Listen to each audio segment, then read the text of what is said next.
بسم اللہ الرحمن الرحیم۔ دوسرا عنوان تنقیحات کا عموم مسموعات۔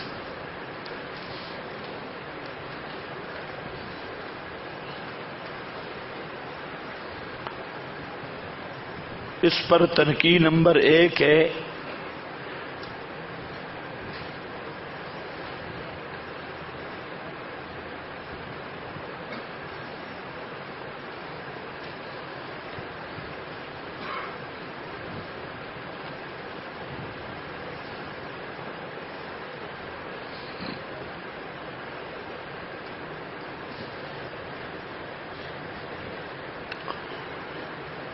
کہ ہر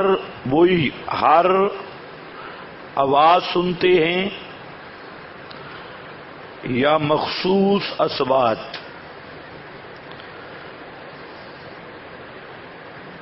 مخصوص اصوات میں صرف انسان کی آواز سنتے ہیں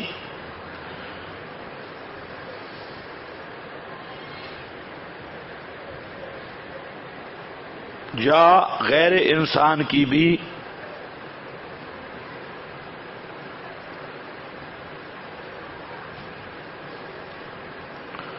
نمبر 2، انسان کی ہر آواز سنتے ہیں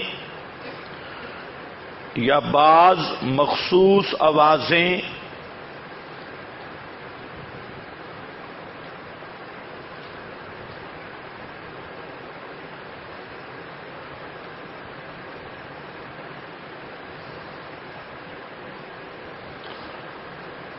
صرف سلام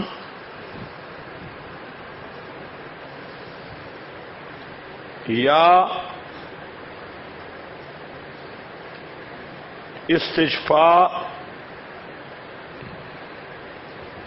دعا پکار وغیرہ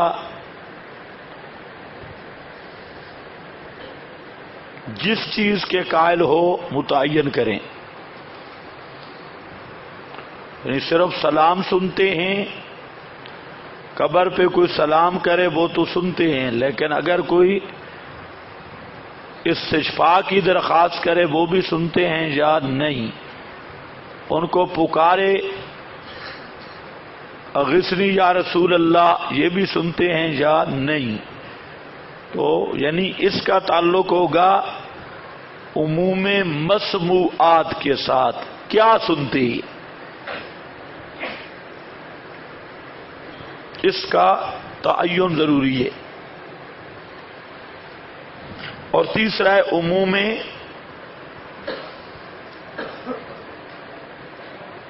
اوقات،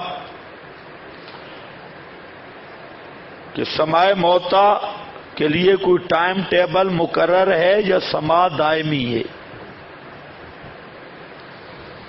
جس کے بھی سماع کے قائل ہو اس کا سماع دائمی ہے یا وقت مقرر ہے؟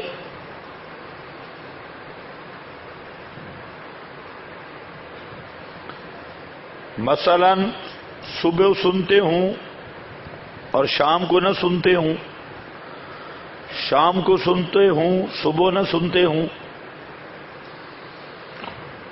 اگر دائمی ہے تو اس کی بھی وضاحت کر دیں، اور اگر غیر دائمی ہے تو اس کا ٹائم ٹیبل بھی ہمیں عطا کر دیں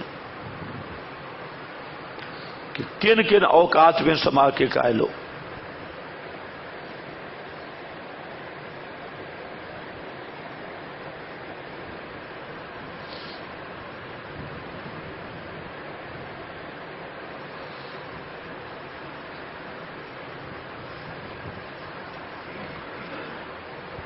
اور ایک اور بھی کہ یہ روحا سمانی ہے، یہ سماع روحانی ہے یا جسمانی؟ موت کے بعد روح سنتی ہے یا جسم؟ روحانی ہے یا جسمانی؟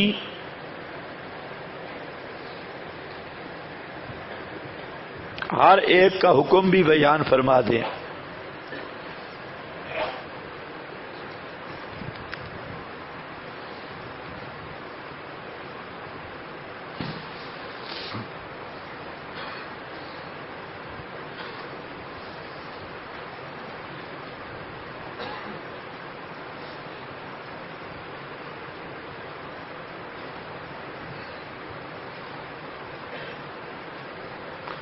نوٹ لکھ لو، نوٹ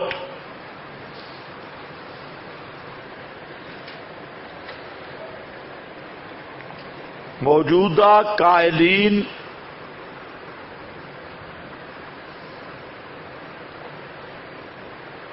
ماسٹری سرفرازی سماع جسمانی کے قائل ہیں۔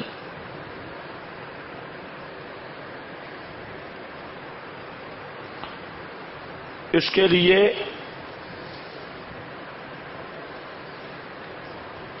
سماع موتا صفحہ 46 اور صفحہ 39،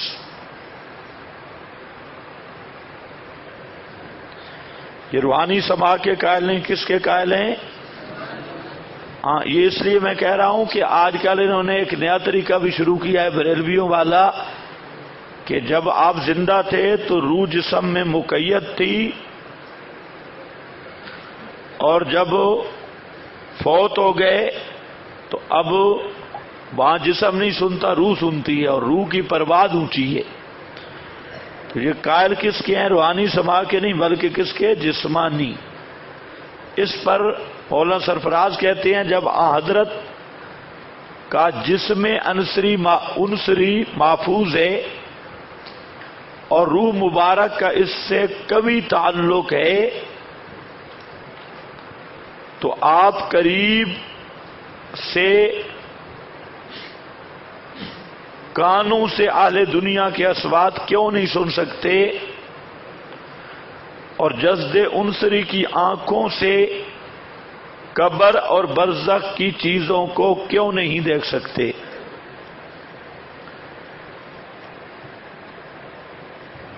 یہ ادراک دنیاوی ہے، قبر اور برزخ کی چیزوں کو کیوں نہیں دیکھ سکتے؟ سماع الموتا طبع اول کا صفحہ 39 ہے۔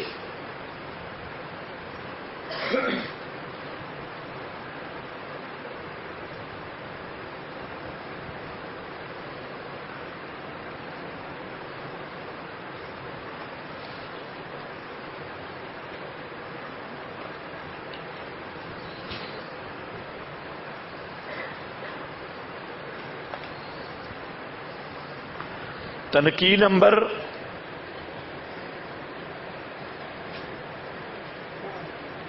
اللہ بہتر جانتے ہیں۔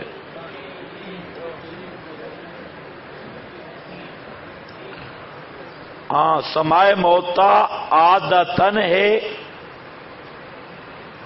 یا خرق للعادہ؟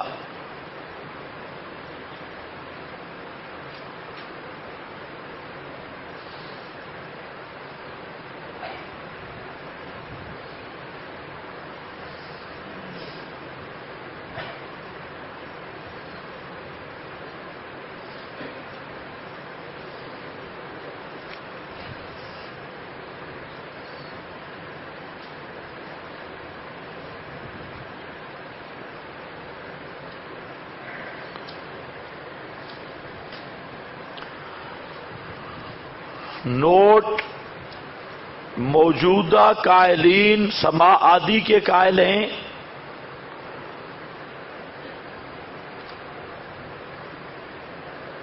اور اکابرین اہل سنت میں سماع عادی کا قائل کوئی بھی نہیں۔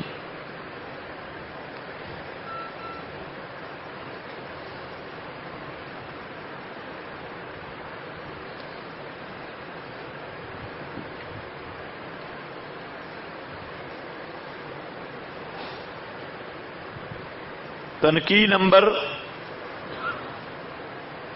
اب چند تنقیات ہیں خاص کر رسول اللہ صلی اللہ علیہ وسلم کے سماع پر، کہ رسول اللہ صلی اللہ علیہ وسلم کے اندہ قبر نبی کی سننے کا قائل ہو یا اندر روزہ، یعنی اندہ قبر نبی اندل قبر کے سماع کے قائل ہو یا اندر روزہ۔ میں نے کل آپ کو بتایا اندل قبر کا اطلاق ہی اور ہے، اور موجودہ کس جگہ سے قائل ہے؟ اندر روزہ، اندر روزہ۔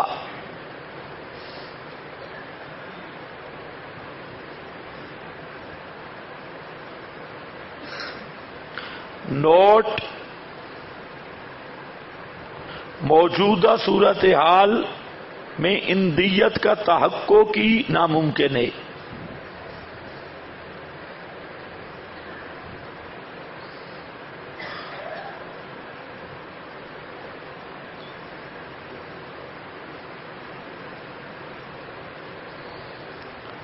تنقی اگلی، صرف اندر روزہ سننے کے قائل ہو یا مسجد نبوی کی حدود سے جہاں کہیں بھی زیارت کنندہ موجود ہو۔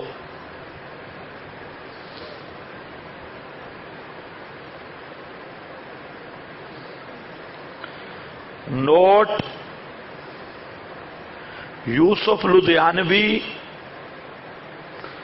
آپ کا مسائل ان کا حل، ماسٹر اکاڑوی، تسکین الاذکیاء، اور مولانا سرفراز خان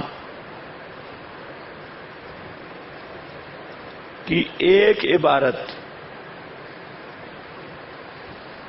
تسکین الصدور صفحہ 346، مولانا خلیل احمد سہارنپوری سے کے حوالے سے لکھا ہے کہ مسجد نبوی میں جتنا پست درود پڑھا جائے آپ سنتے ہیں جہاں مسجد نبوی، اور یہ عقیدہ ہے یوسف لدھیانوی کا بھی، آپ کے مسائل اور ان کا حل، اور یہی عقیدہ ماسٹر اکاڑوی کا بھی ہے۔ تو اب ذرا بات سمجھو، اب سما اندر قبر کی بحث ہی کوئی نہیں، اب بات چلانی ہے مسجد نبوی کی حدود سے۔ اور صوفیو، تم وہ سادے جس طرح وہ تمہیں لے جائیں، ان کا عقیدہ میں کہہ رہا ہوں اندیت تم تصور ہی نہیں ہے، اس کا تحقق ہی نہیں اندیت کا۔ اندیت تو تھا داخل الحجرہ، اور حجرے تک کوئی پہنچ سکتے ہی نہیں۔ تو کل میں کسی گفتگو میں کہہ چکا ہوں کہ اندہ کا تو لا یمکن الوصول الی قبرہ، وہ تو ممکن ہی نہیں ہے۔ اب بات کتنی تھی؟ اندر روزہ، تو یہ کھڑا جہاں ظاہر ہوتا ہے وہ اندر روزہ، اندر قبر جا ہی نہیں سکتا۔ اب کتنا بڑا فراڈ کرتے ہیں کہ نام اندر قبر کا لیتے ہیں جبکہ قبر تک پہنچنا ممکن ہی نہیں ہے۔ اور اندر روزہ سب کے نزدیک دور کا سلام ہے۔ اور اسی طرح اب مسئلہ اندر روزہ سے بھی آگے چلا گیا، اب مسجد نبوی کی حدود۔ ان کا جو اصل عقیدہ ہے مسجد نبوی کے حدود میں جتنا پس سلام پڑھا جائے آپ سنتے ہیں۔ تو اب اندہ والی باتیں بھی گئیں، اندر روزہ والی بھی گئی، موجودہ بدعی نیا عقیدہ وہ ہے مسجد نبوی کی حدود سے۔ تو ان سے آپ نے پوچھنا ہے کہ آپ مسجد نبوی کی حدود سے قائل ہیں یا اندر روزہ؟ اب سوال تنقید یہ کرنی ہے، اور اگر تم اندر روزہ کے قائل ہو یا اندر قبر کے، یہ تین مقامات متعین کرو اور ہر ایک کا حکم۔ ایک آدمی مسجد نبوی سے سما کا قائل ہے، وہ مسلمان ہے یا نہیں، وہ دور کا سما ہے یا قرب والا ہے۔ اسی طرح اندر روزہ یا نوٹ، دور کے سما کے قائل کو مولانا سرفراز نے بھی مشرک کہا ہے، عقائد اسلام حقانی میں بھی مشرک لکھا ہے، اور تعلیم الاسلام میں مفتی کفایت اللہ نے بھی اس کو مشرک فی السما قرار دیا۔ کچھ بات سمجھے کہ نہیں سمجھے؟ اب صورت میں نے کیا بتائی؟ کتنی صورتیں ہیں؟ تین۔ کون سی؟ ایک اندل قبر، اندل قبر کا معنی داخل اجرا جو ممکن ہی نہیں، اور دوسری صورت محتملہ اندر روزہ جس کا تحقق ہے، جہاں ظاہر کھڑا ہوتا ہے، یہ 18 ذراع 18 ہاتھ کے فاصلے پہ جالی سے بھی، اور تیسرا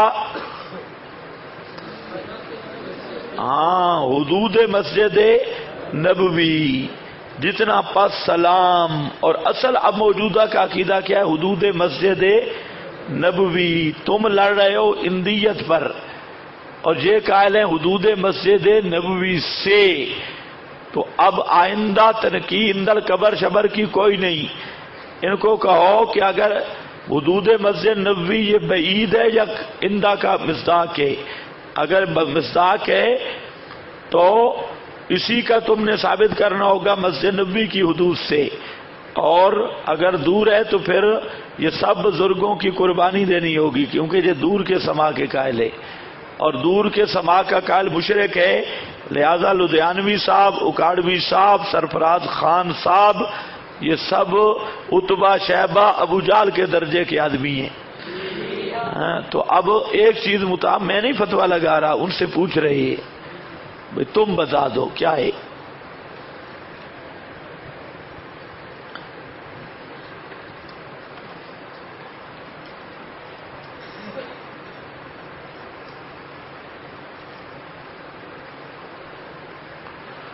اس پر یہ بھی ذرا متعین کرنا ہے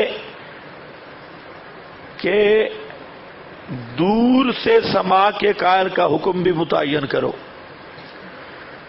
کہ دور کے سما کا قائل بھی مسلمان ہے یا نہیں.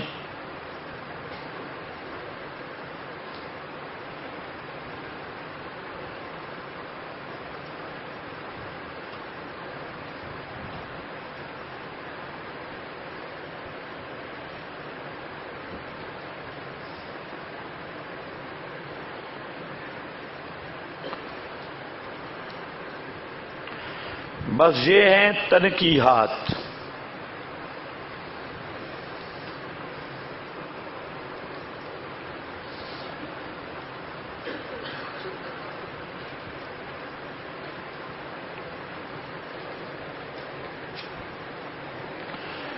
اس کے بعد ایک اور نوٹ لکھ لو کہ مسئلہ عقائد کا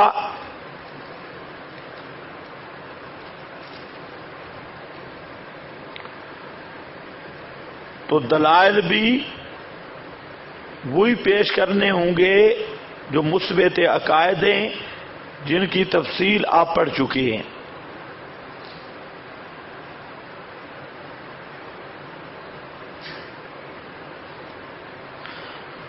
اچھا، اس مسئلہ میں بھی مدعی فریق مخالف ہے، لیکن ہم کہتے ہیں جیسے آپ کی مرضی، ہمیں بنانا ہے ہم بھی بن جائیں گے. اصولی طور پر مدعی جو ہے وہ ہمارا فریق، بولتے کیوں نہیں، فریق مخالف ہے. اصولاً وہ مدعی ہے. مدعی کی جو تعریف بھی کرو، میں نے آپ کو 3 تعریفیں بتائی تھی، چاہے فقہی تعریف کرو یا علم المناظرہ والی تعریف کرو، جو بھی کرو، تو اصولاً مدعی فریق مخالف ہے. لیکن ہم اس پہ ضد نہیں کرتے.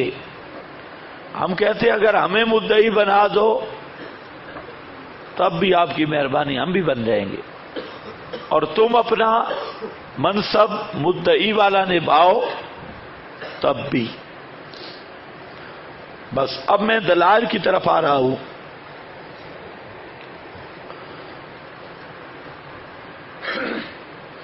پہلے میرا خیال ہے ان کو مدعی بنے جو خود بنے.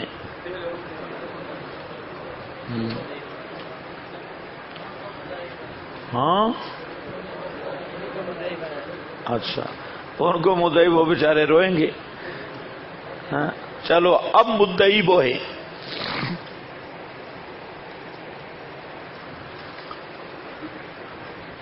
ان کو دعوے سما موتا یا سماع الانبیاء یا سماع النبی، اب یہاں مناظرے بہت سارے ہوں گے، سماع الاموات کا سماع الانبیاء کا، سماع النبی کا، یہ 3 حصوں میں تقسیم کر دیں تب بھی ٹھیک، اور اصل ان کا دعویٰ رکھے سماع الاموات تب بھی ٹھیک، تو وہ مدعی ہیں۔ لیکن مدعی ہمارا اہل بدعت کا مدعی، سب سے پہلی بات ذہن میں رکھو کہ 30 پاروں والے قرآن سے ان کا دامن بالکل خالی ہے۔ ان کے پاس قرآن کریم کی کوئی دلیل موجود نہیں، اور انہیں اقرار بھی ہے، وہ مانتے بھی ہیں کہ قرآن میں ہمارا مسئلہ نہیں ہے۔ 30 پاروں میں ایک آیت بھی ایسی نہیں جس کا یہ عنوان ہو کہ مردے سنتے ہیں یا انبیاء عند القبور سنتے ہیں یا امام الانبیاء سنتے ہیں۔ 30 پاروں والے قرآن میں ایک آیت بھی ایسی نہیں،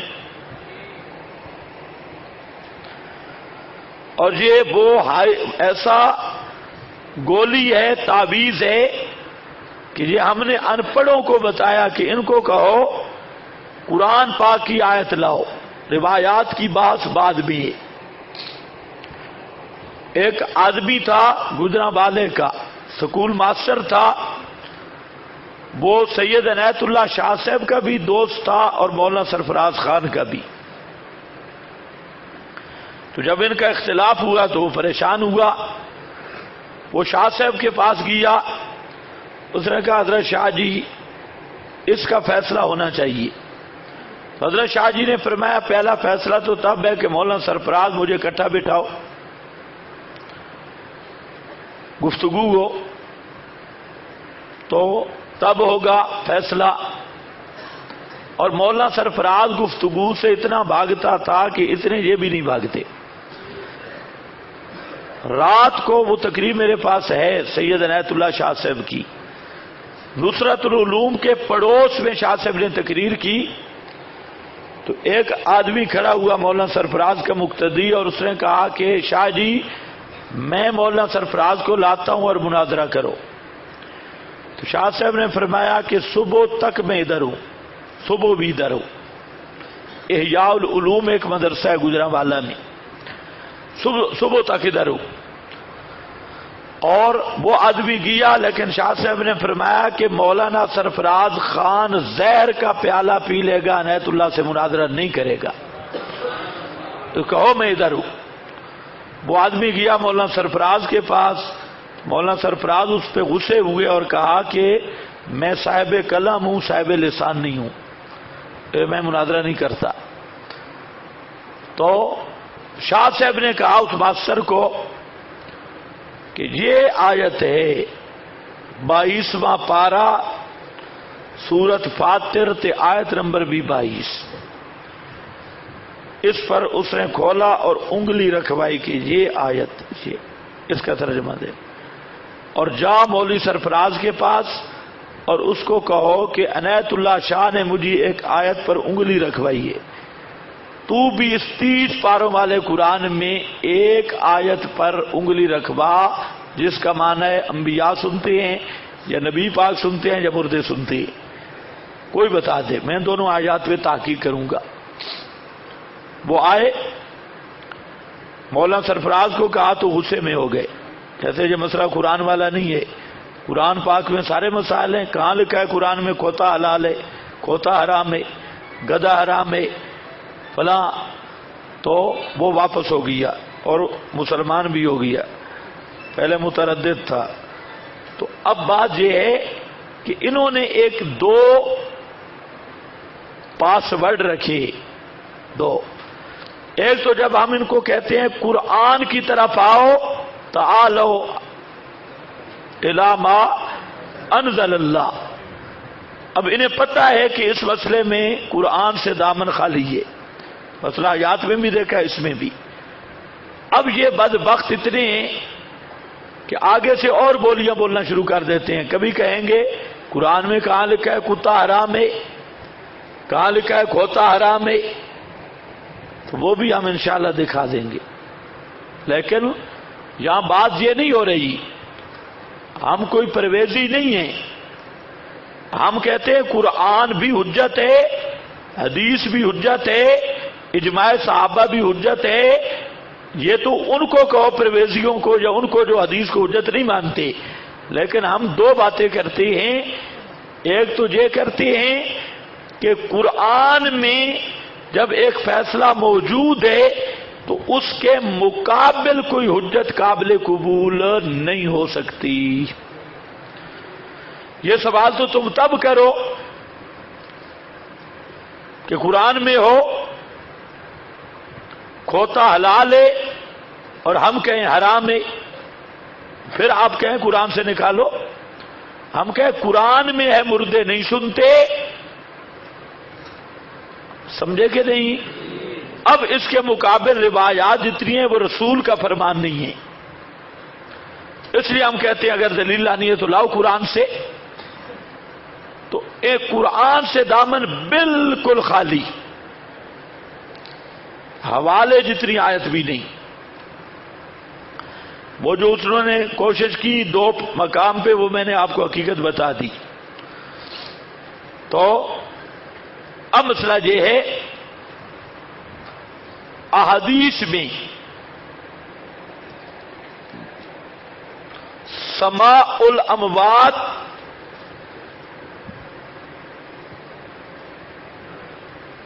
یا سماع النبی یا سماع الانبیاء پر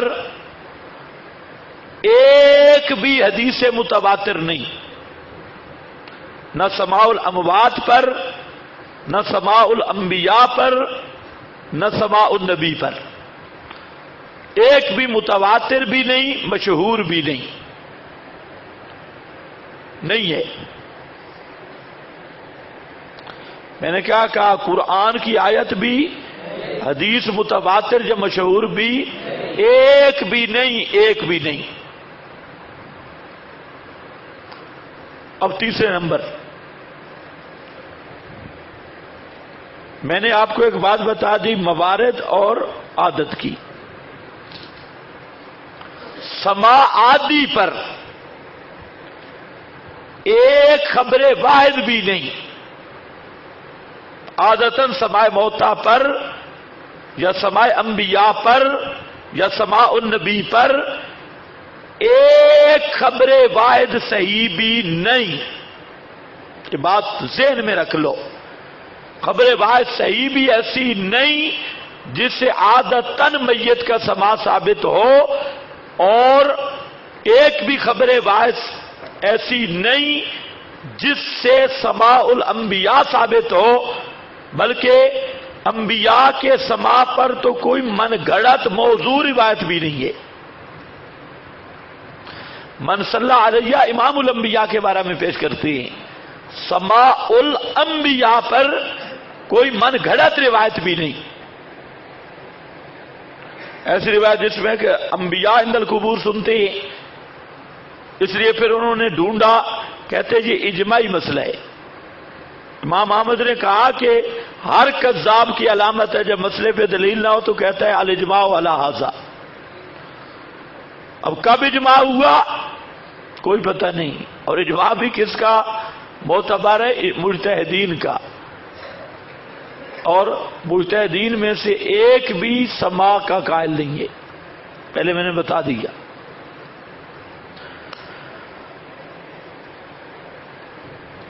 اب بات ہے وہ جو پیش کرتی ہے.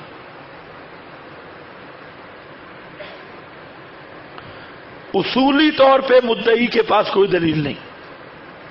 قرآن سے دامن خالی، حدیث متواتر سے خالی، اور جو میں نے آپ کو بات کی کہ خبر واحد بھی عادتاً سماع پہ موجود نہیں ہے، اور سماع الانبیاء پہ تو کوئی من گھڑت روایت بھی نہیں ہے. اور امام الانبیاء کے سماع پر من صلی علیہ عند قبری کی بات ہو چکی ہے. وہ کل کائنات دلائل کی. اب یہ کرتے کیا ہیں؟ انہوں نے دو دلیلیں خاص رکھی ہیں، حالانکہ وہ دونوں ان کے خلاف ہے۔ ایک دلیل ہے کلیب بدر، بدر کے مردوں کی، اور دوسری دلیل ہے کران آل۔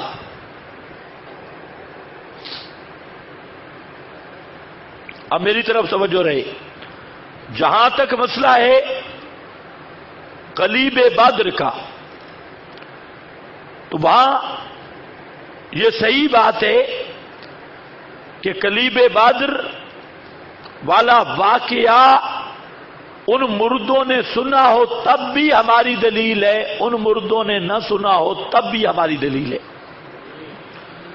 کیونکہ وہ سماع عادی ہے یا خرق عادت ہے، اور یہ کس کے قائل ہے؟ عادی کے، اور وہ کیا ہے؟ خرق عادت۔ وہاں ایک تو حضرت عائشہ صدیقہ ہیں رضی اللہ تعالی عنہا، حضرت عائشہ فرماتی ہیں کہ وہاں سماع سے مراد علم ہے، یعنی سماع کا لازم معنی، اس بات کو ذہن میں رکھو، سماع کو علم لازم ہے تو لازمی معنی انہوں نے کیا کیا؟ علم، یسمعون بمعنی یعلمون، ٹھیک۔ اور بعض علماء نے، کسی صحابی نے ام المومنین کہ اس واقعہ پر کوئی اعتراض نہیں کیا، بعد کے بعض علماء انہوں نے یہ بات کی کہ اس وقت جب جنگ بدر ختم ہوئی، تیسرا دن تھا جنگ بدر کا، بخاری میں آپ کے پاس یہ حدیث موجود ہے، تو آپ نے جو کافر 70 مارے گئے تھے ان کو ایک کنویں میں ڈلوایا، اور پھر اس کنویں کو کہتے ہیں کلیب، اس کنویں پر پھر آپ آئے، کھڑے ہوئے، اور آپ نے فرمایا حل وجدتم ما وعد ربکم حقا، کیا تم نے اللہ کے وعدہ سچا پایا تو اللہ نے تم سے کیا تھا؟ اب ذرا بات سمجھنی ہے،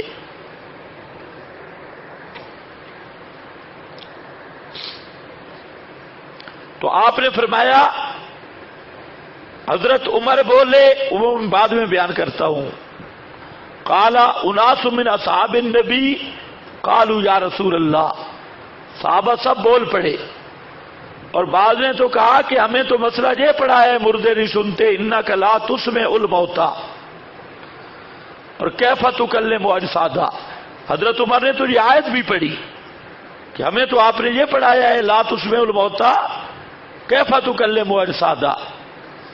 تو ابن عباس تو کہتے ہیں کہ یہ جو دو آیتیں ہیں نا، ایک نمل میں ایک سورہ روم میں، فرماتے ایک پہلے نازل ہوئی تھی اور ایک آیت اسی موقع پہ نازل ہوئی جب حضرت عمر، یعنی ایک تائید عمر میں سے، تائیدات عمر میں سے۔ اب آپ نے فرمایا انہم الآن یسمعون بما اقول لہم، کتنی تخصیصیں ہیں؟ 4۔ ہم ضمیر کا مرجع خاص، مرجع عام نہیں ہوتا۔ ہم یہ جو مردے ہیں، یہ 70 کافر، ابو جہل وغیرہ، یہ مردے، تو یہ عموم افراد ہے یا تخصیص ہے؟ صرف یہ مردے، اور الآن صرف اب، نہ پہلے نہ بعد میں، تو وقت میں بھی الآن، اس گھڑی، اور بما اقولو، مسموعات بھی جو میں کہہ رہا ہوں تم نہیں، اور میں بھی کہہ رہا ہوں لہم، ان کے ساتھ، تو وقت بھی خاص، مردے بھی خاص، بات بھی خاص۔ ان تخصیصات کو دیکھ کر جو علماء جہاں سماع کے قائل ہیں کلیب بدر کے، انہوں نے صاف لکھا کانا معجزۃ لہ، کانا معجزۃ لہ، یہ آپ کا کیا تھا؟ معجزہ تھا۔ اب ذرا دوستو بزرگوں سوچو،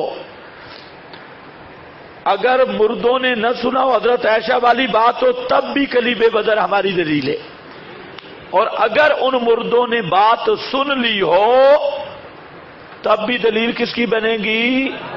کیونکہ وہ سما کون سا ہے؟ معجزہ تن، اور معجزہ تن تب بنتا ہے دو چیزیں مانی جائیں. ایک تو یہ مانا جائے کہ موت کے بعد سننا فوق الاسباب ہے کیونکہ معجزہ ہوتا ہے فوق الاسباب، اور دوسرا یہ ماننا ہوگا کہ یہ خرق عادت تھا. اور ہم کس پہ بات کر رہے ہیں؟ سما عادی پر. ہمارا فریق مخالف کس کا خیال ہے؟ سما عادی کا، اور یہ تھا خرق عادت اور واقعہ جزئیہ، اور اس کا معجزہ ہونا معجزہ بنتے ہی تب ہے کہ دوسرے مردے نہ سنیں. ان مردوں نے وہ بات سن لی ہو تو معجزہ تب ہی بنے گا. اگر سب مردے سنتے ہیں، میری بھی سنتے ہیں، آپ کی بھی سنتے ہیں، تو پھر کوئی معجزہ بن سکتا ہے؟ بھئی دیکھیں، چاند کا ٹکڑے ہونا معجزہ ہے نہیں ہے؟ اب معجزہ اس لحاظ سے ہے کہ آپ نے دعا کی چاند دو ٹکڑے ہو گیا، اور اگر آپ بھی چاند دعا کر کے چاند کو دو ٹکڑے کروا لیں گے، کیونکہ کیا وہ کیا ہے؟ معجزہ ہے. وہ کیا ہے؟ معجزہ. تو ایک تو واقعہ وہ کلیب بدر پیش کرتی ہے بڑھا چڑھا کر. اب طریقہ کیا؟ میری طرف توجہ رہے، عقل کافی سارا چاہیے بات سنتے ہوئے. میں کہہ رہا ہوں کہ یہ میری دلیل ہے، چاہے اس سما کا تحقق ہو تب بھی، اور سما بدری اس کلیب کا تحقق نہ ہو تب بھی، دونوں صورتیں میں نے بتائی کہ یہ روایت دلیل میری ہے، ان کی نہیں ہے. ایک دوسرا،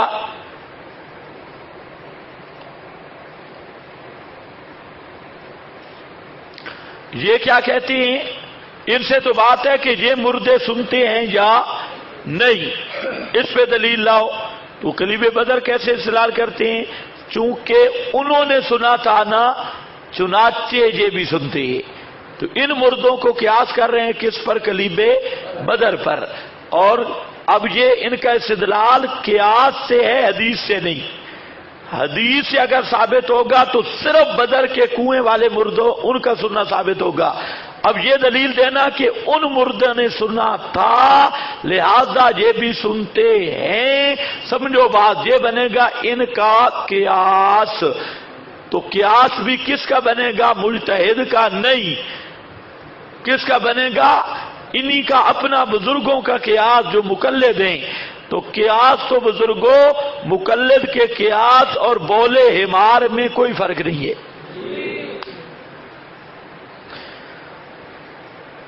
وہاں کچھ نہ کچھ ثابت ہو جائے گا بول الحمار سے، لیکن قیاس المقلد سے کوئی چیز بھی ثابت نہیں ہوگی. اب اس کی وضاحت کی ضرورت ہے؟ اونچے بولو. بات آپ کو سمجھ آ گئی؟ تو میں نے کہا اب حدیث اس کی دلیل ہوگی، یہ بات سمجھا رہا ہوں، یا قیاس؟ کیونکہ حدیث میں اگر سما ثابت ہوگا ہر مردے کا ہوگا یا کلیب بدر والے کا. اور یہ جو ان مردوں کے سما کے کہہ رہے ہیں ان کو قیاس کس پہ کر رہے ہیں؟ کلیب بدر پر، ان پہ قیاس کر رہے ہیں. تو معلوم ہوتا ہے کہ اب ان کا دلیل حدیث نہیں ہے، قیاس حضرت ہے قیاس. اور یہ قیاس بھی کس کا ہے؟ پاکستانی مولویوں کا. کس کا ہے؟ پاکستانی اجمی گدھوں کا، ان کا، اور وہ بھی مقلدین کا. یہ ہے قیاس ماسٹر، قیاس صفدر اور قیاس مقلد، بلکہ قیاس مچندر. اس سے تو کوئی چیز شرعی تو ثابت ہو نہیں سکتی، البتہ ان کا گدھا پن ثابت ضرور ہوگا. یہ ہے مرکزی دلیل کلیب بدر. جب جو بدر والوں نے سنا تھا ان کو وہاں ابو جال پڑا تھا، تو کہتے ہیں ابو جال سن سکتا ہے، میرا دادا بھی سن سکتا ہے، کیونکہ ایک ہی چیز ہے. ہاں. دوسری دلیل کر النیال.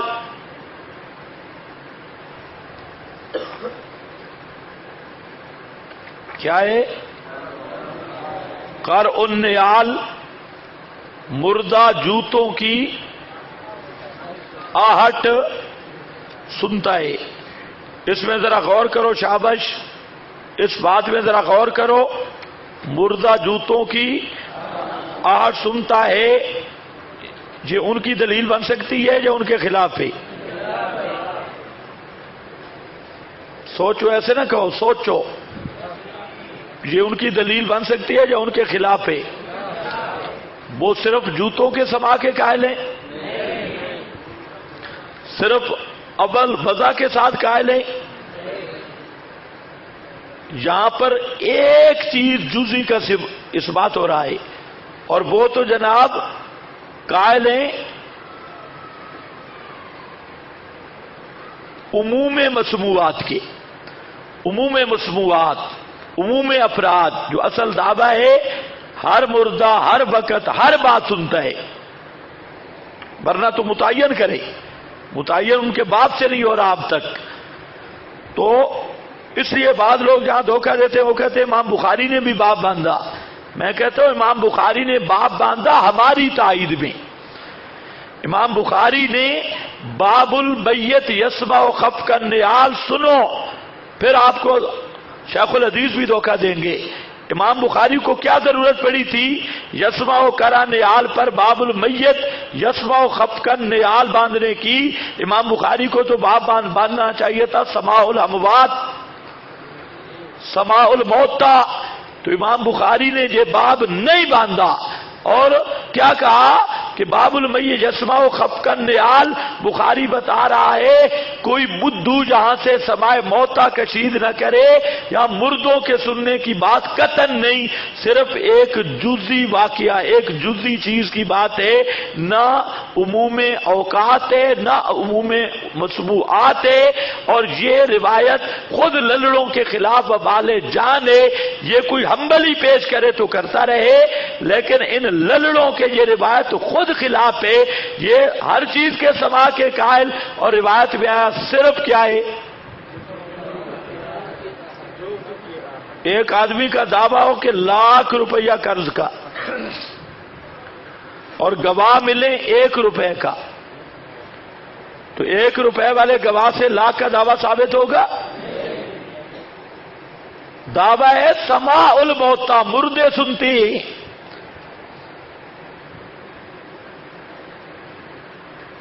یا صرف جوتوں کی آہٹ سننے کا ان کا دعویٰ ہے؟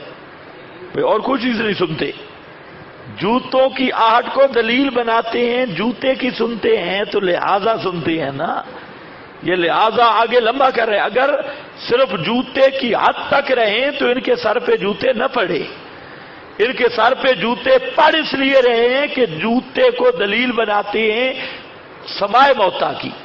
تو وہ سماع موتیٰ کی دلیل نہیں، سماع موتیٰ کی تردید ہے کہ عام مردے ہر وقت نہیں سنتے، صرف ایک جزئی یعنی موارد مخصوص، مورد مخصوص، اور ان کے ساتھ ہمارا جھگڑا مورد مخصوص میں نہیں، ان کے ساتھ ہمارا جھگڑا سماع عادی پہ۔ کچھ بات سمجھے؟ تو یہ کرا نعال والی روایت ان کی دلیل بنتی ہے؟ اونچے سمجھ کے بولو، ایسے نہ بولو، ان کی دلیل بنتی نہیں۔ تو یہ کس منہ سے پیش کرتی ہیں؟ ایک ٹانگ پہ کھڑے ہو کے کرا نعال یعنی دھوکہ دے کے جو ان کا عقیدہ ہے اس کے خلاف ہے کرا نعال والی روایت بھی۔ یہ الگ بات ہے کہ ہم اس پہ جو گفتگو کریں گے وہ ایک الگ بات ہوگی کہ وہ حنفی اصول کے خلاف آ رہی ہے، وہ بات ہی جدا ہے۔ لیکن للڑ کے عقیدہ اس کے خلاف ہے، للڑ کو کرا نعال پیش کرنے کا کوئی حق بنتا نہیں ہے، بلکہ یہی حدیث ان کے عقیدے کی دریاں بکھیر رہی ہے۔ اب چونکہ حنفی اصول ہے، خبر باعث سے تخصیص نہیں ہو سکتی، تو اس لیے ہمارے احناف نے اس روایت کے 3 جواب دیے۔ ایک جواب مولانا گنگوئی رحمت اللہ علیہ، حضرت گنگوئی نے دیا، اور حضرت گنگوئی رحمت اللہ علیہ نے فرمایا کہ یہ جو کر النعال والی روایت ہے اس میں عبارت یسمع اور نہیں یسمع ہوئے، یعنی معلوم کا صیغہ نہیں بلکہ کیا ہے مجہول کا۔ اگر معلوم کا صیغہ ہو تو فاعل میت بنتا ہے، اور مجہول کا صیغہ ہو تو فاعل مجہول ہے۔ تو حضرت فرماتے ہیں انہ لیسمع قرء نعالہم، کہ جوتوں کی آہٹ سنائی دی جا سکتی ہے اگر کوئی سننے والا ہو، لیکن مردہ تو سنتا ہی نہیں ہے۔ یہ کس نے مانا کہ حضرت گنگوئی کی الکوکب الدری اور تقریر جنجوئی اس میں حضرت نے یہ مانا کیا. اسی کی تعبیر ہے سرعت اتیان ملائکہ. یہ کنایا ہے جلدی حساب کتاب سے اور سورت اتیان ملائکہ سے. تو ایک جواب. دوسرا جواب کہ اس روایت کا راوی بھی ہے عبد الاعلی بن عبد الاعلی، اور یہ جو عبد الاعلی بن عبد الاعلی ہے یہ وہی راوی ہے جو ابن ماجہ میں کہتا ہے کہ کچھ قرآن بکری کھا گئی.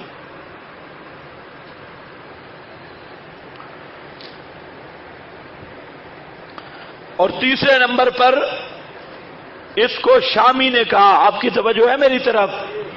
اونچا ذرا بولو. شامی. شامی جانتے ہو علامہ شامی؟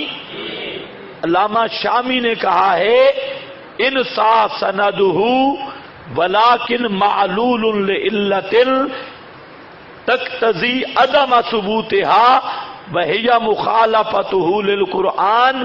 یہ روایت بخاری میں ہے، مسلم میں ہے، لیکن یہ روایت بیمار ہے.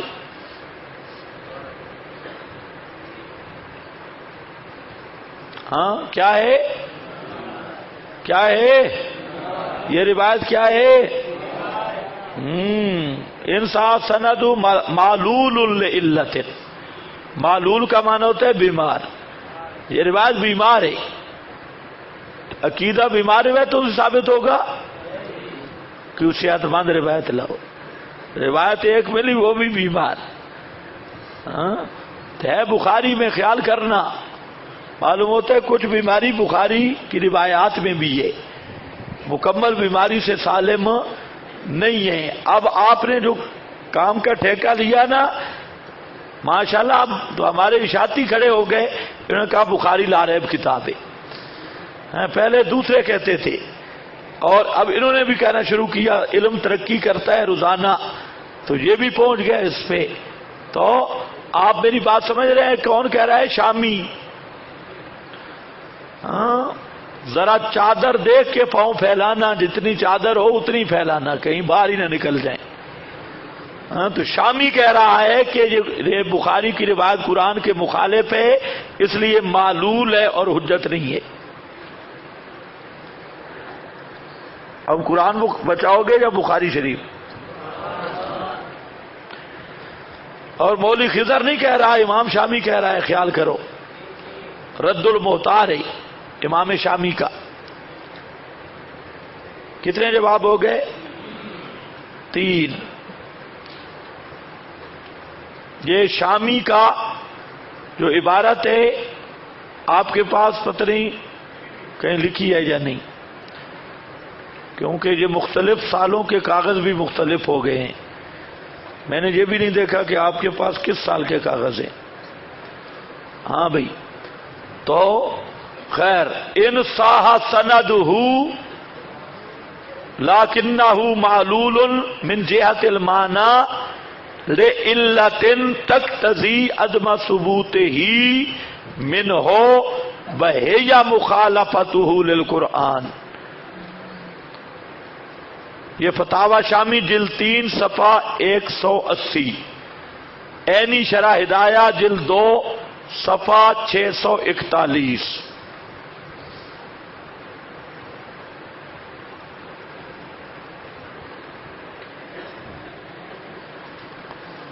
اور جو جواب تقریر جنجوئی حضرت نے کیا فرمایا؟ سورۃ اتیان ملائکہ سے کنایا اور یسمعو نہ پڑھو، یسمعو پڑھو. تو اس صورت میں سما پر اس کی دلالت ہی کوئی نہیں. یہ الکوکب الدری جلد 1 صفحہ 319.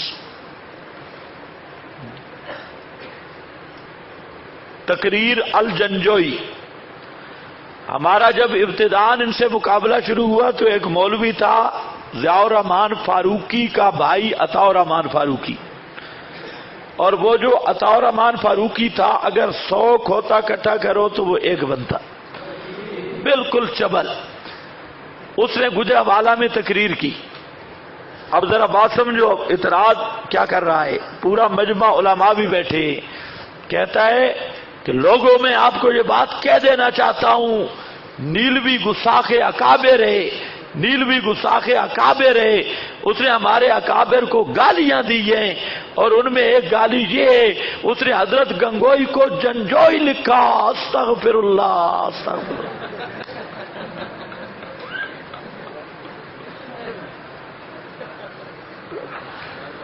سارا مجمع اٹھا، اس نے توبہ نیلوی کی ایسی تیسے، اتنا بڑا گستاخ اکابر۔ اب یہ ان کی حالت ہے۔ آپ کو پتا ہے کہ عربی میں گاف نہیں، عربی میں جب گنگوئی لکھیں گے تو کیا لکھے گا؟ جنجوئی۔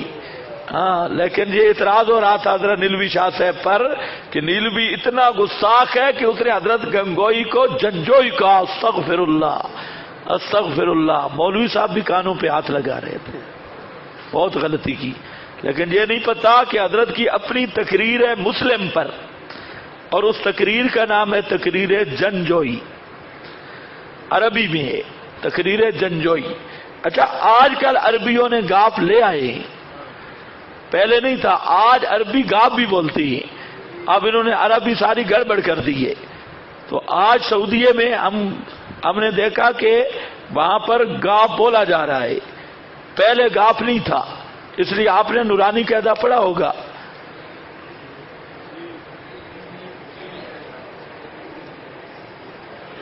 یار بول ہی پڑھو۔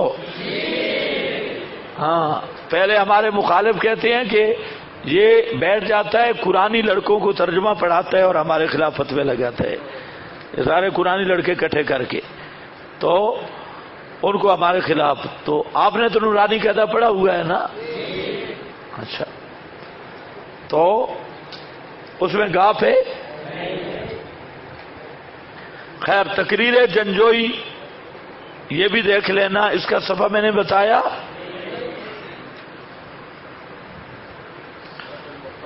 یہ صفحہ 63 ہے، 63۔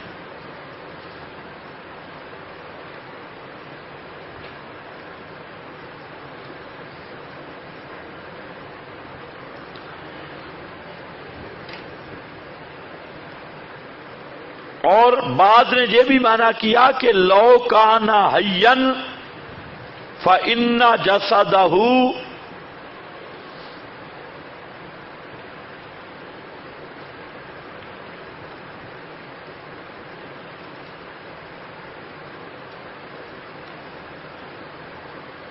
قبل ان یاتیہ الملک ویقعدہ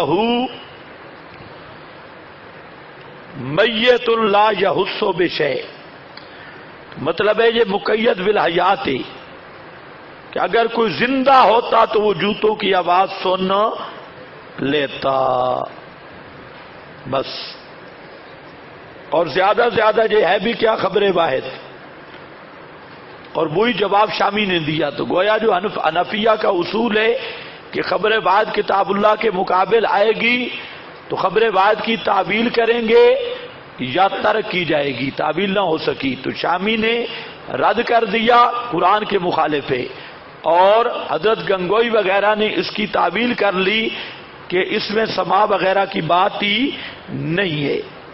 یہ دوسری دلیل ہے۔ تیسری دلیل ہے السلام علیکم یا اہل القبور،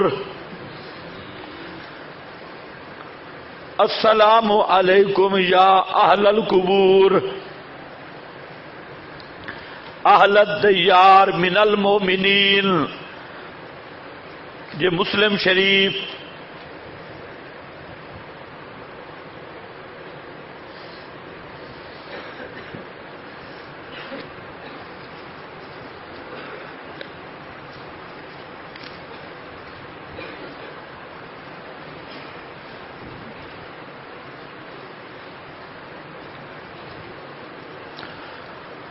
ہاں بھائی، طرز استدلال اس روایت کے کسی لفظ میں ہے مردہ سنتا ہے؟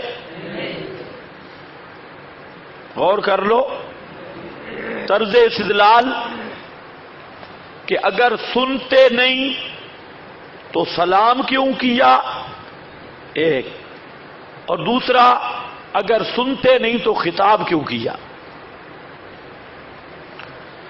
سنتے نہیں تو سلام کیوں کیا، سنتے نہیں تو خطاب کیوں کیا؟ اس پر بڑا زور ہے. میری بات سمجھ رہے ہو کہ نہیں؟ ہم پوچھتے ہیں کہ تمہارا استدلال کس بات پہ مبنی ہے، سلام پر یا خطاب پر؟ دونوں چیزیں بیان کرتی ہیں. کوئی یوں استدلال کرتا ہے کہ اگر مردے سنتے نہیں تو پھر سلام کیوں کیا، اور اگر سنتے نہیں تو خطاب کیوں کیا؟ تو خطاب دلیل ہے سماع کی یا سلام دلیل ہے سماع کی؟ ہے میری طرف توجہ؟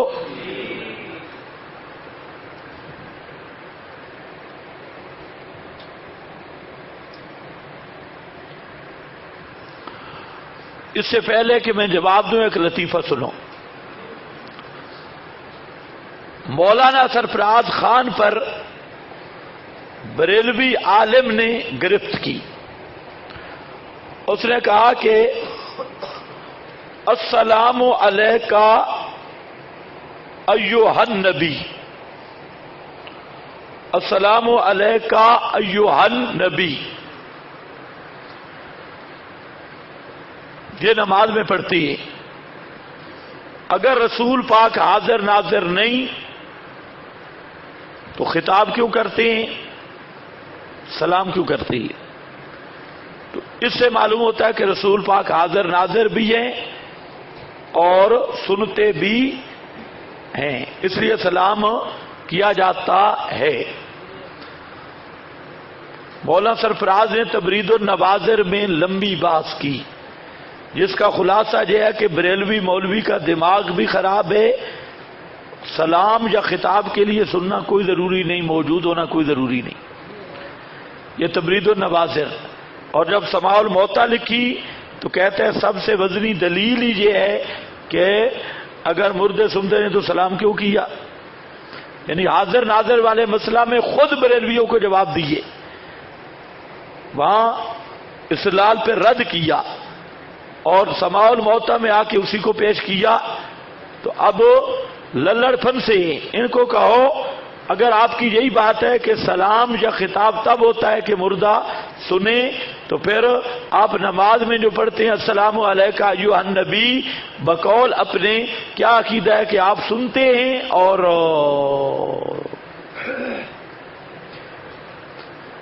اس قانون پہ سننا چاہیے یا نہیں سننا چاہیے؟ تو اگر سنتے نہیں تو پھر سلام کیوں کرتے ہو؟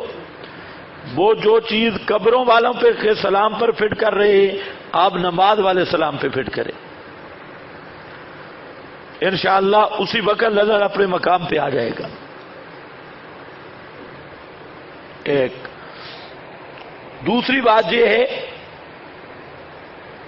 کہ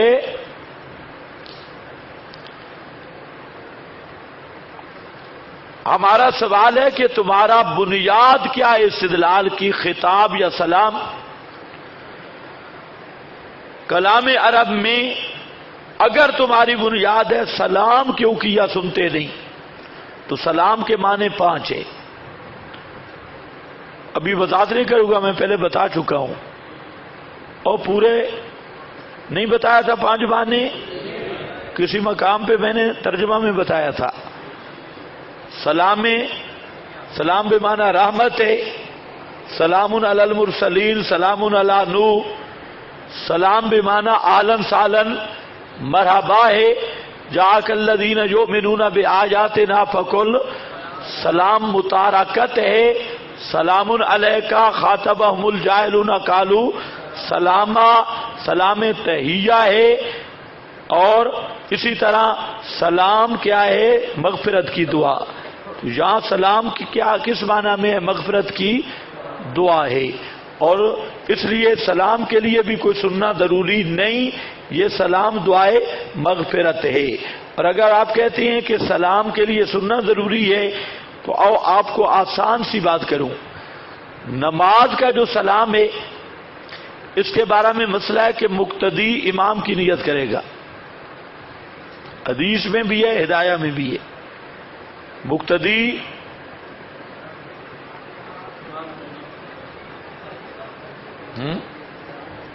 مقتدی چپ کرے گا. اونچا بولو، اونچا. مقتدی کس کی نیت کرے گا؟ امام کی نیت کرے گا۔ امام مقتدیوں کا سلام سنتا ہے؟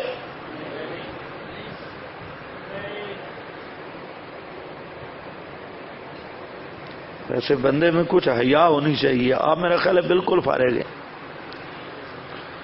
جب آپ جواب نہیں دیتے تو پھر بس کر دیتے ہیں۔ ہاں، چودھری بن کے بیٹھے ہیں، وہ صرف آپ کو روزہ ہے، ہمیں نہیں ہے۔ میں بار بار پوچھتا ہوں، بیمار مرغے تو کیا کہہ رہا ہوں، امام مقتدیوں کا سلام سنتا ہے؟ پھر ان کو سلام کیوں کیا؟ سلام کے لیے اگر سننا ضروری ہے، اور مسئلہ یہ ہے کہ مقتدی جب السلام علیکم کہتا ہے، خطاب بھی ہے سلام بھی ہے، دونوں چیزیں، لیکن امام مقتدیوں کا سلام سنتا نہیں ہے، تو ان کو کہو پھر کیوں کیا؟ اچھا، اس کا ایک اور جواب ہے، بہت الزامی ہے، لیکن اس کے لیے توجہ اور عقل چاہیے۔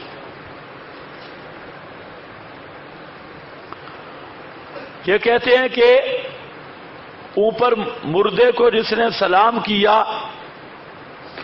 اگر سنتا نہیں تو سلام کیوں کیا؟ ہم کہتے ہیں کہ تم اگلا کیا کہتے ہو، مردہ جواب دیتا ہے نا، تو جواب میں سلام کہتا ہے یا گالیاں؟ اوپر والا سنتا ہے؟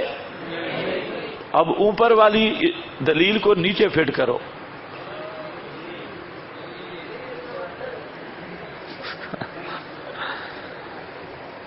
اس نے کہا کہ سلام سنتا نہیں تو سلام کرتے کیوں ہو؟ تو جواب میں بھی تو اس نے سلام ہی کہنا ہے نا، تو ہم کہتے ہیں اوپر والا سنتا ہے، جی نہیں، تو پھر اگر اوپر والا سنتا نہیں تو وہ جواب کیسے دیتا ہے؟ یعنی اوپر والے کے لیے نیچے والے کا اوپر والے کا سلام سلام کے لیے سننا ضروری ہے، اگر نیچے والے کا اوپر والے کے لیے سننا ضروری ہے تو پھر اوپر والے کا نیچے والے کا سلام سننا بھی ضروری ہے۔ اذ لا فلا،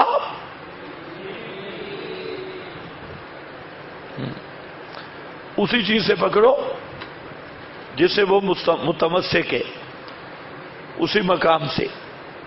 اور اگر خطاب کہتے ہو، خطاب سے تمہارا استدلال ہے، تو ہم آپ کو بے شمار خطابات دکھاتے ہیں جہاں خطاب ہے، سما نہیں ہے۔ او بابا گزر رہا تھا، الا منزل سلمہ سلام علیکما، کیا کہا؟ الا منزل سلمہ سلام علیکما حلل ایام مزینہ رواجہو، اسے کہا وہ گزرا نا، تو سلمہ اس کی کوئی محبوبہ تھی، تو اس کے وہ گرمیوں کی رہائش، سردیوں کے دیواریں کھڑی تھی، تو اس کو پرانی یاد آئی، اور وہاں پر کہتے ہیں الا منزل سلمہ سلام علیکما۔ ہاں دونوں چیزیں آ گئی، منزل دیواریں سنتی ہیں، خطاب بھی ہے، اور ساتھ کیا ہے؟ سلام علیکما، دیواروں کو کہتے ہیں، اور دیواروں تم پہ سلامتی ہو، اور تم پہ سلامتی ہو، کدا دیوارا۔ اب ان سے پوچھو سنتی ہے، سنتی نہیں تو سلام کیوں کہا؟ مولوی سرفراز سے پوچھا کیوں نہیں؟ ماسٹر سے پوچھا کیوں نہیں؟ بخاری میں حدیث ہے، حضرت عمر نے حجر اسود پر ڈنڈا رکھا اور فرمایا انکا حجرن، اب گنتے آؤ کتنے خطاب ہیں، انکا ایک، تو پتھر ہے، لا تنفعو، تو نفع نہیں دے سکتا، بلا تضرو، تو نقصان نہیں دے سکتا، تین، لولا رأیت رسول اللہ یقبلو کا، چار، ما قبلتو کا، پانچ پیریوں کے 5 خطاب ہے، جہاں 5 دفعہ خطاب کیا حضرت عمر نے حجر اسود کو، تو حجر اسود سن رہا تھا۔ تو یہ ہے دلیل، جی سنتے نہیں تو سلام کیوں کیا، سنتے نہیں تو خطاب کیوں؟ یعنی اب تک آپ نے دیکھا کہ ڈھکوسلے ہی جاری ہے. ان کے پاس حدیث ہے یا ڈھکوسلا؟ بولو. چونکہ چنانچہ کے علاوہ کوئی چیز ہے؟ بدر سے جو استدلال کیا اپنا قیاس پیش کیا. کرانیال سے جو آگے کھینچ کر مردوں کو سننے پر استدلال کیا اپنا قیاس کیا. اور سلام سے جو کیا اپنا. اس کو کہتے ہیں اتباع الہوا. اتباع الہوا یہ ہے نصوص کے مقابلہ میں اپنے خواہش پہ. دیکھو نا اچھی طرح سمجھو بات. میں بڑے آرام سے چل رہا ہوں کہ کلیب بدر سے بھی تو مردوں کا سننا ثابت نہیں ہوتا جب تک خود اپنی قیاس نہ کی جائے, کشید نہ کی جائے. کرانیال بھی سما عادی کے خلاف ہے اور اس سے اس پر استدلال کرنا اپنی کشید ہے, اپنی ہوا ہے. اور سلام سے چونکہ چنانچہ اگر سنتے نہیں تو پھر سلام کیوں کیا جی, فلاں کیوں کیا جی, یہ بھی صرف چنانچہ چونکہ ہے اور یہ بھی اپنا کشید. اور آپ دیکھتے آئیں گے انشاءاللہ شرعی دلیل کوئی نہیں. آپ کو ملا کہتے ہیں ادھر بھی دلائل ہیں ادھر بھی. یہ ملا بھی چٹا بے ایمان ہے جو کہتے ہیں دونوں طرف دلائل ہے. ایک طرف صرف ڈھکوسلے اور اتباع الہوا ہے اور دوسری طرف الآیات البینات ہے. ہاں یہ عجیب مسئلہ ہے. کہتے ہیں کہ دونوں کے پاس دلائل ہے. ایک آدمی تھا وہ پیر کے پاس آیا دعا کرانے کہ میری اور زید کی آپس میں کشتی ہے, تو دعا کر کے میں کامیاب ہو جاؤں. تو پیر نے دعا کی اللہ کرے دونوں کامیاب ہو جاؤ. اب دونوں ہوں گے یا ایک ہوگا؟ ایک جیتے گا ایک ہارے گا. انہوں نے کہا کہ دلائل میں ان کے پاس بھی دلائل ہے. اور اس پوچھو او گدھیا او گدھیا. اس کا مطلب ہے بات ہے سننے نہ سننے کی. تو اب اللہ رسول نے ایک بات بتائی ہے یا دونوں؟ کبھی کہہ دیا سنتے. اصل میں یہ بے ایمان کیا کہتی ہے, قرآن میں تو نفی ہے لیکن احادیث سے ثابت ہے. یعنی پہلی لڑائی اللہ رسول کی کراتی ہے کہ اللہ نے فرمایا نہیں سنتے, رسول نے فرمایا سنتی ہے. تو جو اللہ رسول کی طرح لڑائی کرائے اس سے بڑا کافر کوئی ہے؟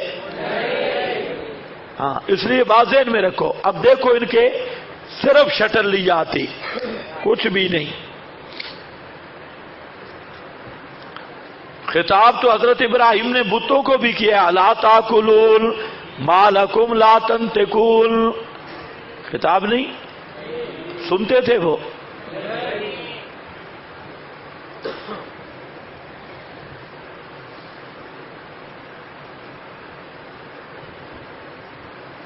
میں نے جو کہا نا کہ یہ سلام کیا ہے دعا, اس میں حضرت شاہ ولی اللہ نے یہی بات لکھی اور مفتی کفایت اللہ صاحب دہلوی.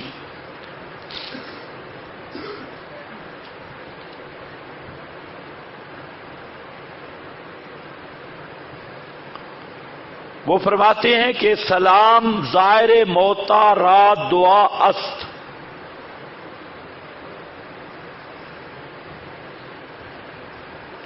علامہ تفتزانی نے جہاں پر بہترین بات کی زبردست ماشاءاللہ. کہتے ہیں فمن شرطا فی الخطاب الافہام والسماع, فمن شرطا فی الخطاب الافہام والسماع, جو خطاب کے لیے افہام اور سماع کو شرط لگاتا ہے فقد خالف العقل والنص الصریح, عقل کا بھی دشمن ہے اور نص صریح کا بھی مخالف ہے. یعنی جو آدمی کہتا ہے کہ خطاب کرنے کے لیے سماع ضروری ہے یا فہم, قد خالف العقل والنص الصریح. یہ شرح عقائد جلد 2 شرح مواقف ہے جلد 2 صفحہ 221.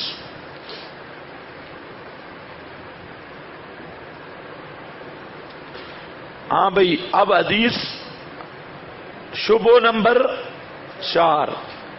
مدعی کی دلیل آ رہی ہے. شبہ نمبر 4،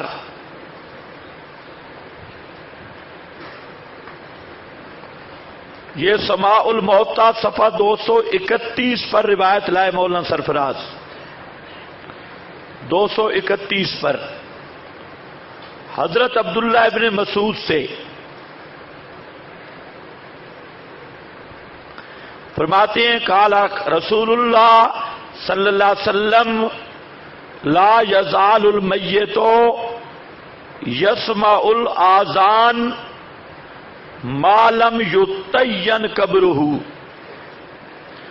ما لم یتین قبرہ. یہ سماع الموتیٰ صفحہ 231 میں مولانا سرفراز صاحب لائے.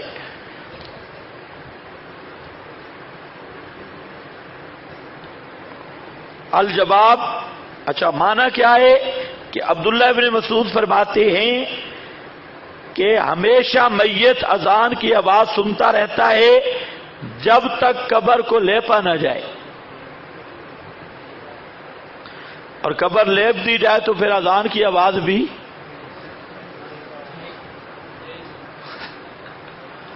اس کو لایا مولانا سرفراز. اب سوچا نہیں، اب تو پھر مسئلہ بنے گا اکثر قبریں تو لیپی ہوئی ہیں، اب تجھے بھی ایک تنقید میں اضافہ کرنا چاہیے بھائی جس کی قبر سنگ مرمر کی ہو. اور آپ کی قبر تو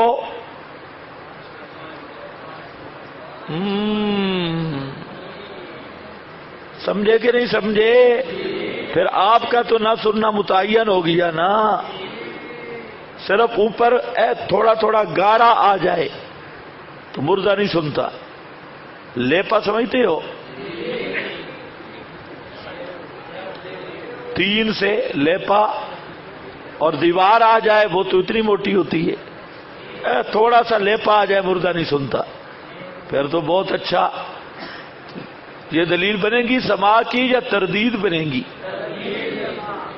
ہاں اس کو لایا ہے، لیکن بابوں کی بھی سوچ نہیں، بس بھرتی پوری کرنی ہے.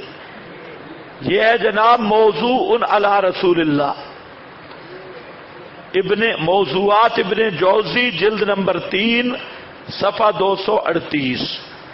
اب آپ اندازہ کریں کہ جب ضد میں انسان آتا ہے تو آخرت کا فکر نہیں رہتا.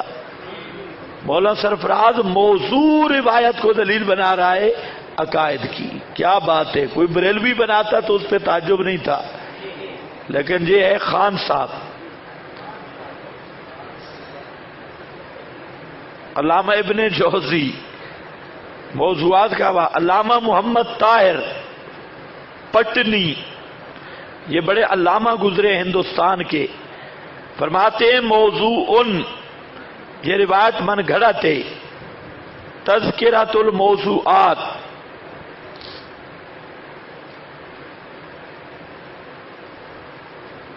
صفحہ 219.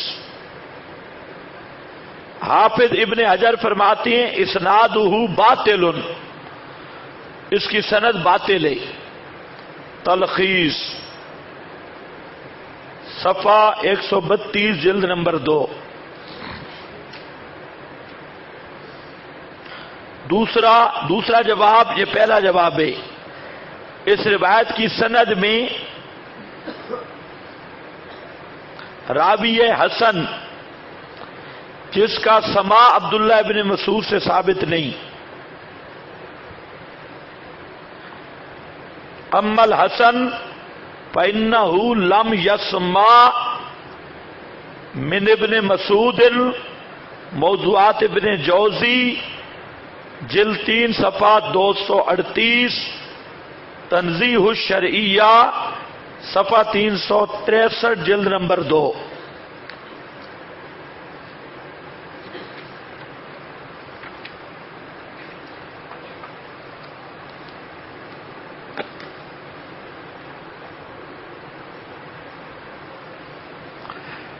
نمبر 3 اسی روایت کا جواب. اس روایت میں ایک راوی ابو مقاتل ہے جس کے بارے میں امام عبد الرحمن ابن مہدی فرماتے ہیں لا تحل الروایت منہ، لا تحل الروایت منہ، اس سے حدیث لینا حلال ہی نہیں. لا تحل الروایت منہ، موضوعات ابن جوزی جلد 3 صفحہ 238.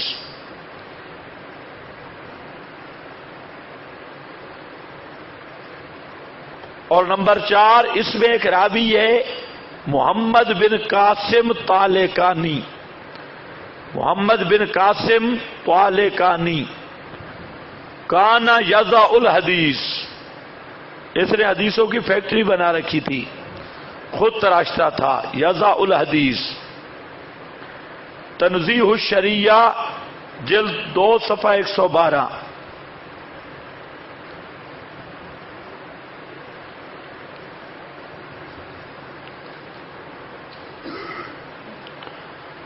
اب آئی جناب 5واں شبہ.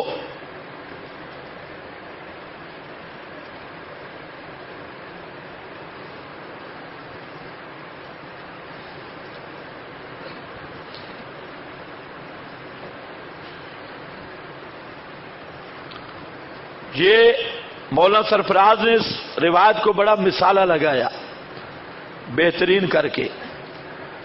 روایت یہ ہے عن ابن عباس قال قال رسول اللہ صلی اللہ علیہ وسلم ما من رجل یمر بقبر اخیہ المسلم، ما من رجل، کوئی ایسا مرد نہیں، یمر، جو گزرے بقبر اخیہ المسلم، اپنے مسلمان بھائی کی قبر سے، کانا یعرفہ فی الدنیا، جانتا تھا پہچانتا تھا اس کو دنیا میں، فیسلم علیہ، اور اس پہ سلام کرے، الا رد اللہ علیہ روحہ، مگر لوٹا دیتا ہے اللہ اوپر اس کے روح اس کی، حتیٰ یرد علیہ السلام، حتیٰ کہ وہ سلام کا جواب دیتا ہے. روح المعانی جلد 2 صفحہ 51. الاستذکار ابن عبد البر جلد 1 صفحہ 234. الاحکام الصغریٰ جلد 1 صفحہ 272. اچھا، اس روایت کو بھی دیکھ لو، اس میں بھی سما آدھی کی کوئی بات نہیں، ایک خاص جزئی کی بات ہو رہی ہے، جزئی کی. اب دیکھنا،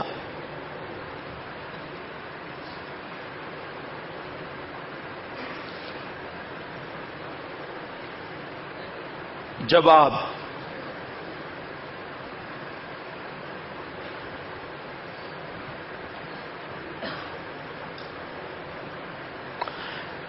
اس سند کا پہلا راوی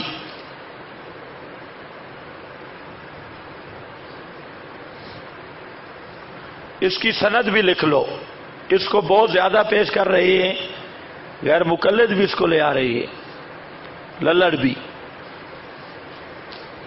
حدثنا ابو عبداللہ عبید ابن محمد قراءۃ منی علیہ،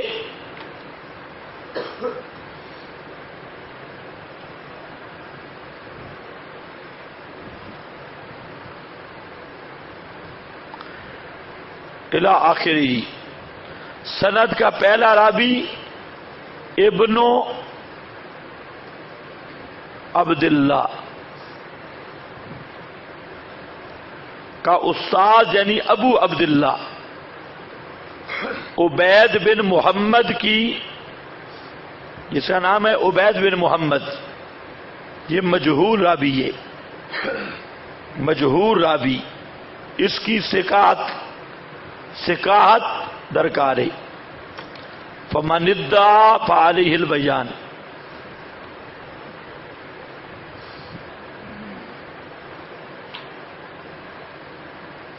جواب نمبر 2، امام حمیدی فرماتے ہیں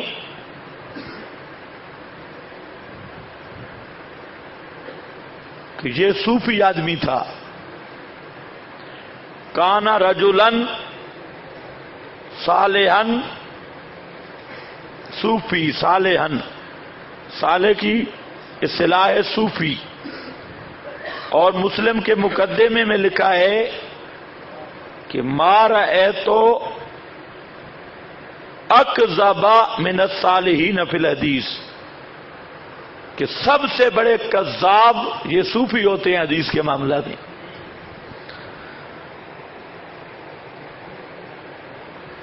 بہرحال ہمیں اس کی توثیق چاہیے، مجہول ہے، اور مجہول راوی کی روایت قابل اعتبار نہیں۔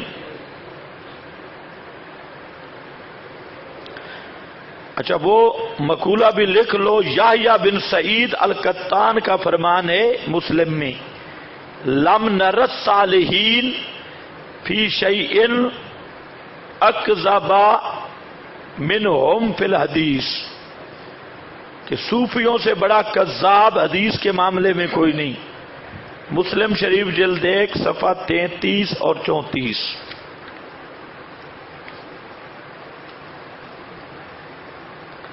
نمبر 3،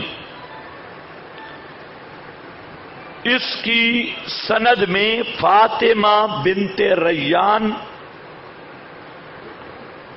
فاطمہ عورت کا نام ہے، جس کا اسماء الرجال کی کتابوں میں کہیں بھی تذکرہ نہیں ملتا، یعنی مجہول ہے۔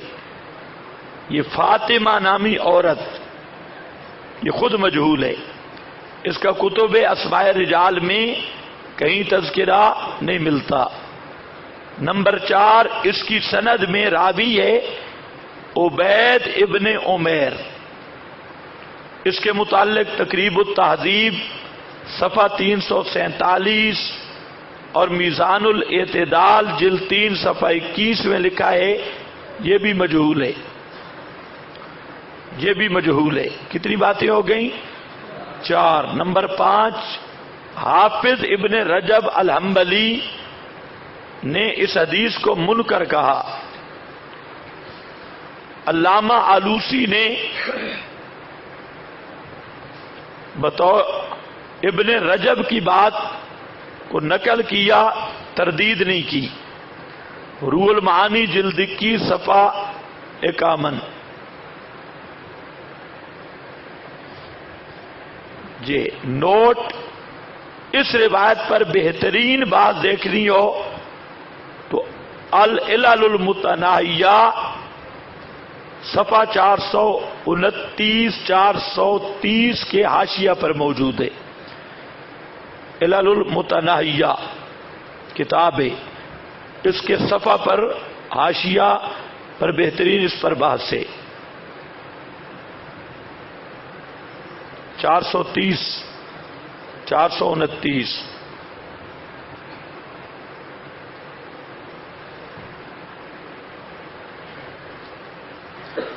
اس پر مولانا سرفراز نے ایک بات کی کہ اس کو عبد الحق اور ابن عبد البر نے صحیح کہا ہے، ابن عبد البر نے روایت کو صحیح کہا۔ جواب، سند کی بات میں نے کر دی، اس میں فاطمہ بھی مجہول، عبید اللہ بھی مجہول، عبید ابن عمیر بھی مجہول، یہ سند مجاہیر کی ایک لڑی ہے۔ اب اس کو عبد الحق صحیح کہے یا ابن عبد البر، تو یہ فوجی کا خط ہے۔ جب سند سامنے ہے یا تو رجال کی توثیق لاؤ، جب توثیق نہیں ملتی تو مجہول راویوں کی روایت پر صحیح کا حکم لگانا، ابن عبد البر ہو یا عبد الحق، ان پر تو اعتماد ختم ہو سکتا ہے، لیکن ایک مجاہیل مسلسل مجہول راویوں والی روایت کو صحیح کسی قیمت پر بھی نہیں کہا جا سکتا۔ دوسرا، ابن عبد البر کی کتاب الاستذکار جلد 1 صفحہ 234، احکام صغریٰ جلد 1 صفحہ 272 پر یہ روایت موجود ہے، لیکن تصحیح کوئی نہیں، انہوں نے بالکل اس کو تصحیح نہیں کی، یہ بھی گپ ہے کہ انہوں نے صحیح کہا ہے۔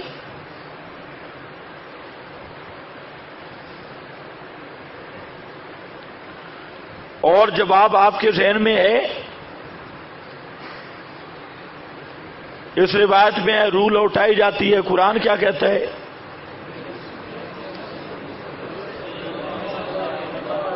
یہ کہتا ہے سلام کا جواب دیتا ہوں، سنتا ہوں، اور قرآن کیا کہتا ہے؟ انک لا ما انت بمسمع من فی القبور۔ لیکن یہ ہم پہ یہ بات کوئی ضروری نہیں تھی، خبر واحد کا مقام ہی کوئی نہیں قرآن کے مقابلہ میں، لیکن میں نے صرف آپ کو بتانا تھا کہ ان لوگوں کے پاس جو آپ کے مولوی کہتے ہیں ادھر بھی دلائل ہے، یہ دلائل ہیں یا شٹلیات ہیں۔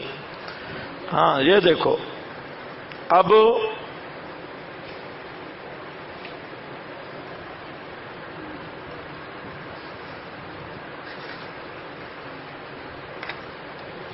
ایک رہ گیا روایت،